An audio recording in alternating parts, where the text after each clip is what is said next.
Sir इतना जो allegations लग रहा है अभी आरजी कर में कि वहाँ सेक्स रैकेट चलता था, वहाँ पैसे लेकर पास कराया जाता है, ये कितना सही है?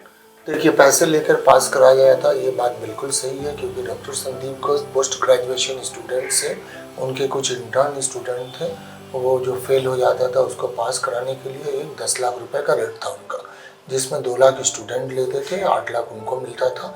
अब वो कहाँ क्या देते थे ये मेरे नॉलेज में नहीं है, मेरे नॉलेज में जितना मैं उतना ही बोलता हूँ।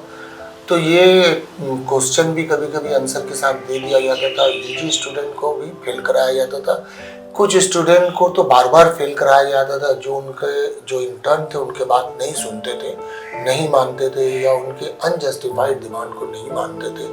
तो इस तरह का कई स्टूडेंट है जिसको बार बार फेल कराया गया, और जो बहुत ब्रिलियंट अच्छे स्टूडेंट है 229 नीट रैंक आया, फिजिक्स में ऑल इंडिया में 2 नंबर रैंक था उसका, फिजिक्स में नंबर जो था। तो इस तरह के स्टूडेंट बार बार हर सेमेस्टर में फेल करके अभी तक उस स्टूडेंट का इंटर्नशिप नहीं हुआ, फिर उसको उन्होंने जेंडर हैरेसमेंट केस में फंसा करके अरेस्ट वारंट ये सब इशू करवा दिया। तो ये तरह का लोग जो है पैसे के लिए कुछ भी कर सकता है, ये गिरे हुए नीच लोग हैं, और उन्होंने 2-4 ऐसे काम किए हैं कि जो इस बात की गवाही देती है कि ये इंसान चेयर के लायक नहीं। जैसे डेड बॉडी भी वो बेचा करते थे, अनक्लेम्ड डेड बॉडी। एक मिनट, आप यहाँ पे कहना चाह रहे हैं कि संजीव घोष जो हैं वो क्या डेड बॉडी बेचते थे? हाँ, वो पैसे के लिए जिंदा मुर्दा सबको बेचते।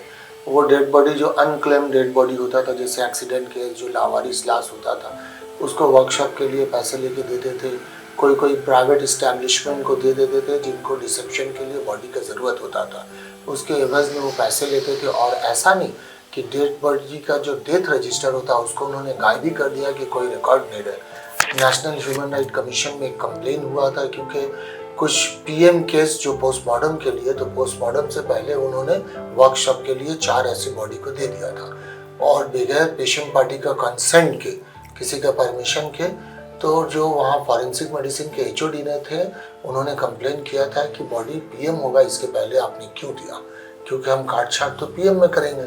फिर इसको लेकर नेशनल ह्यूमन राइट कमीशन में कंप्लेन हुआ था, उसका हियरिंग हुआ था, सभी कुछ हुआ था। फिर इसको लेके हाई कोर्ट में एक पीएल केस भी हुआ था, मगर मैंने कहा ना, उनके पास पैसा है, पावर है, इन्फ्लुएंस है, सब जगह से उनको क्लीन चिट मिलता गया, वो बचते गए। तो ये डेड बॉडी जो बिकता है ये कितना बड़ा बिजनेस है और कितने का एक डेड बॉडी बिक जाता है? ये मैं नहीं बता सकता हूँ, मगर मैं जो आरजी कर में देखा हूँ मैं वही बता रहा हूँ।